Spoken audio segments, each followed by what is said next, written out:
Os sabotadores da cura, eles são muito baseados em dogmas. Você acreditar que a crise de ansiedade que você vive é uma culpa da pressão da sociedade, da família, do trabalho, é um sabotador de cura. Se você acreditar que a crise de ansiedade que você vive é uma punição divina, ou que a culpa da briga dos seus pais é sua, ou a culpa do seu namorado, da sua namorada não gostar de você é sua, isso é um sabotador de cura. Você achar que você não é merecedor de coisas boas, que você é uma pessoa inútil, isso é um sabotador de cura. Porque, velho, que evidência mostra pra você que isso é de fato real, que de fato existe esse cenário que você botou na sua cabeça? Que evidência mostra que você está certo em relação ao que afirma?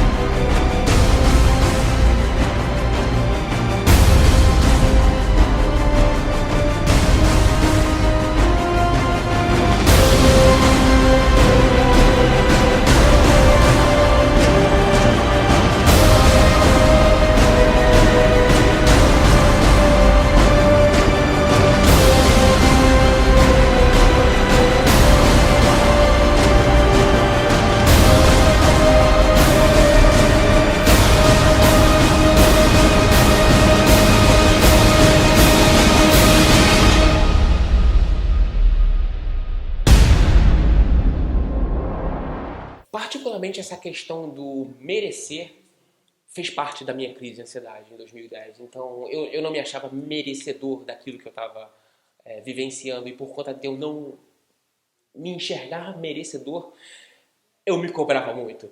E automaticamente, quando eu me cobrava muito, eu me punia muito e eu me condenava muito. Aquela coisa toda do julgar, né?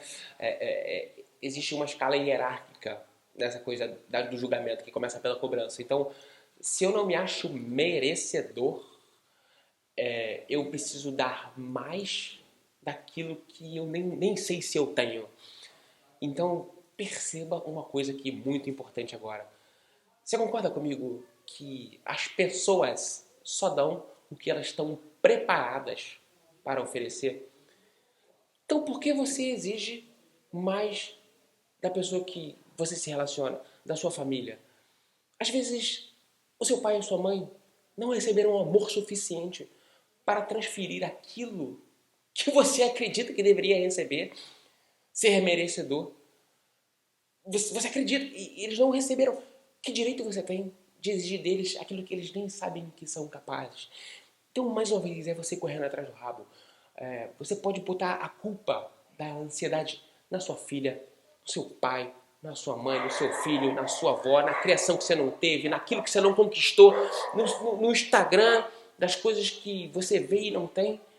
Ou você pode parar e se perguntar, ok, a vida é mais o que acontece comigo ou como eu reajo ao que acontece comigo? Todos nós nascemos dentro de um contexto único, com uma história única, né? Com as pessoas que foram cruzando a nossa vida, com a nossa família e tudo mais. Só que o modelo educacional, o modelo parental, o modelo cultural tenta botar todo mundo dentro de uma determinada caixa, que é a caixa da sociedade moderna, que é um conjunto de padrões, hábitos, formas de pensar que são aceitáveis dentro desse grupo que a gente chama de sociedade, de cidade. Mas a verdade é que, independente do contexto no qual a sociedade está inserida, né? Se é numa determinada comunidade, outro lugar do mundo, muitas vezes o papel que esse grupo de pessoas, né, ou até mesmo familiar, estrutura social ou familiar, representa na vida de um novo indivíduo dentro do planeta é moldar esse ser para que ele se adeque a esse grupo. Isso é um comportamento natural de autopreservação, né? Nós humanos somos seres sociáveis, nós queremos ser parte do grupo, nós queremos ser aceitos, então eu vou passar para frente, para a minha prole, tudo que eu acredito que é importante para que ele seja aceito dentro deste grupo. Mas muitas vezes, nesse processo, a estrutura familiar ou social não permite que um determinado indivíduo desabroche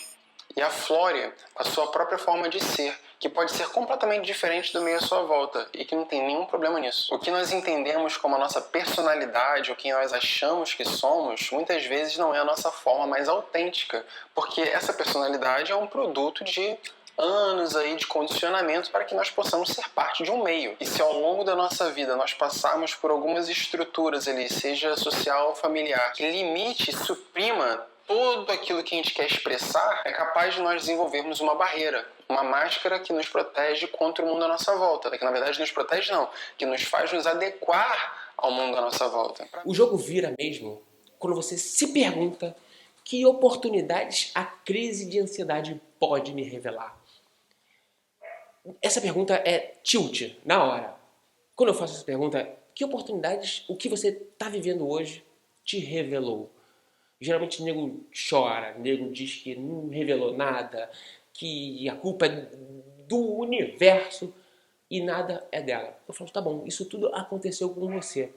Você consegue honrar a sua história? E honrar a sua história está muito perto daquele momento entre você aceitar e investigar, né? Aquele processo de cura, são 4 passos. Aceitar, investigar, enfrentar e ressignificar. Se você não honra a sua história, não é porque você não tem o que honrar, é porque você não consegue enxergar ela como algo positivo para a sua vida. Se não fosse o pé na bunda que você tomou hoje, ou um tempo atrás, você seria quem você é hoje? Se você não tivesse apanhado do seu pai, apanhado da sua mãe, se você não tivesse o bebezinho que você tem, se você não tivesse a família que você tem, quem você seria hoje?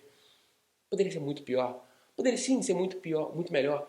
Mas que escolha você tem? E é por isso que o jogo vira quando você começa a se perguntar que oportunidades a crise de ansiedade pode te revelar. O jogo vira a partir daí. E honrar a sua história, ela é o meio termo para você começar a investigar. Porque quando você honra a sua história, você vê que é natural. Isso acontece sempre. É natural que você percebe que deixou para trás a sua ingenuidade, a sua espontaneidade, a sua autenticidade e, quarto, você matou a sua criança interior. Eu não quero e nenhum de nós quer ser rejeitado, quer ser visto como vilão, quer ser visto como uma pessoa desagradável. E pelo medo dessa rejeição acontecer, nós somos educados e moldados a não sermos nós mesmos, não nos vestirmos como nós quisermos, não falarmos aquilo que queremos falar, não nos portarmos da maneira como queremos portar. Enfim, 1 milhão aí de pseudo-regras de como nós temos que ser. E o veneno disso tudo é que toda vez que nós temos uma incongruência entre o que somos e como sentimos e como agimos e o que expressamos, existe uma limitação do fluxo. Eu acredito que o nosso maior propósito e possivelmente também o maior desafio que nós temos nessa vida é o de expressarmos a nossa divindade, de nos permitirmos ser um canal pelo qual a criação quer ser expressa. Eu consigo criar amizades e ser bem-vindo em qualquer lugar e ser reconhecido como autêntico. Sempre assim, sempre sou reconhecido como autêntico. As pessoas chegam até mim, gostam de mim, por isso, por essa genuinidade, assim, de eu falar o que eu tô a fim de falar e, sim, de permitir que seja expresso alguma coisa ali sem medo de como que aquilo vai ser visto, sabe? Sem medo da rejeição. Mas quando eu me permito ser da maneira como eu estou, não quer dizer que eu seria assim pra sempre, né? Como eu falei, eu sou hoje muito melhor do que eu era 5, 10 anos atrás. Mas como eu me permito ser da maneira como eu estou, mais genuinidade eu transmito nas minhas palavras, nas minhas ações, na minha forma de ser. E mais isso é percebido, porque todas as pessoas ao nosso redor, né, sempre está interagindo com alguém, a gente faz uma leitura completa dessa pessoa de maneira até inconsciente, não seja na voz, no tom das palavras, na forma de se expressar, nos olhos. Tudo isso a gente está analisando ali ao mesmo tempo. E a gente cria impressões sobre essa pessoa, quem ela é de verdade. E a real é que eu acredito que todos nós preferimos ter uma pessoa que é autêntica, genuína, e em contato consigo mesma perto da gente do que uma pessoa falsa e que o tempo todo tá tentando me agradar, tá tentando receber o meu apoio, a minha ovação para ela, né? Nossa, podia ter feito tão melhor, sabe, se eu não tivesse com o medo da rejeição. Era esse o ponto. O medo da rejeição não me permitiu ser eu. E quando eu fui eu, sem medo da rejeição, sem medo de errar, sem medo de ser visto como imperfeito, ou como isso, ou como aquilo, tudo mais, foi que eu fui mais fluido, fui mais aceito, fui mais genuíno, fui mais autêntico, fui mais verdadeiro comigo mesmo e dessa forma passando um conteúdo cada vez mais valioso para as pessoas que estavam ali presentes para me ouvir naquele momento. O que é matar a sua criança interior? É você perceber que hoje você não faz nada que te dá prazer, você não faz nada que te dá a sensação de diversão. Você ou provavelmente vai da casa para o trabalho, do trabalho para casa, em casa talvez você não tenha as melhores condições que você gostaria de ter, e por isso você não consegue honrar isso, e aquela coisa continua. Por mais pobre que tenha sido a sua realidade, ou seja, a sua realidade, o que você fazia no seu passado que te divertia, que fazia você se tornar uma pessoa alegre? O que te alegra hoje? O que te dá prazer? Tenta resgatar isso para você ver o quanto você tem para melhorar. E essa é a oportunidade da crise. Esse é o grande lance do negócio. Caminhada, sol, saí de agora de Lucena no meio do pânico e a caminhada está me ajudando muito. O ar livre, essa praia. Primeira coisa, deixar o celular em casa. Nada de registrar as belezas do Rio, porque senão é o zap buzinando, é gente ligando. Mas você pega a bicicleta sábado, domingo, eu vou até o Oceanário pedalando, passeando, tomo uma aguinha de coco, mais à frente tomo uma cerveja, volto. Quando eu chego em casa, eu não tenho mais estresse, eu não tenho mais aborrecimento. E aí, se você tem mais de 30 anos e tem um filho, uma filha, adolescente, perceba o quanto você está tolhindo essa criança, atribuindo a ela responsabilidades até maiores do que a sua. É curso de inglês, curso de espanhol, curso de alemão, escolinha de balé, de futebol, tênis, clube, final de semana, escola, prova, teste. E a criança acaba se tornando uma pessoa muito mais ocupada do que você. A quantidade porque você quer que ela seja melhor do que você. E os especialistas afirmam que existem estudos que o esporte, a diversão, ela é tão benéfica, cognitivamente falando, quanto uma escola, quanto as atribuições e as responsabilidades que você quer dar para eles. Então, o quanto você cobra eles não vai determinar o que eles vão ser no futuro.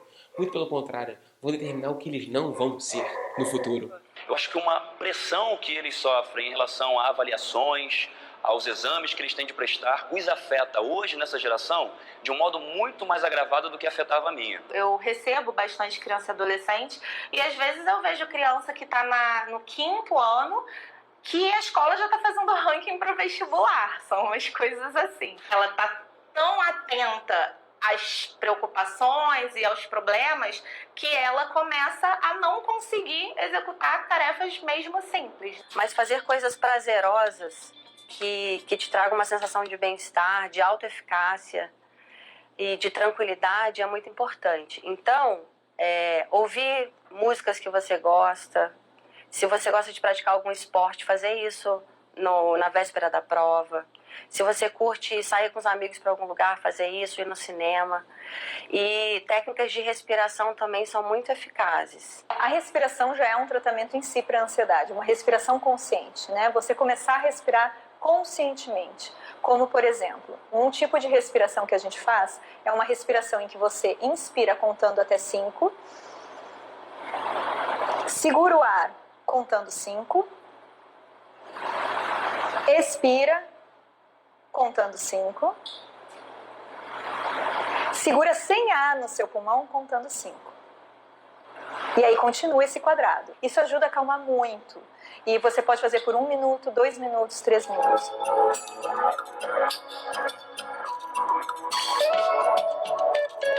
Muito bem, esse foi o 3º episódio do documentário Ansiedade Revelada.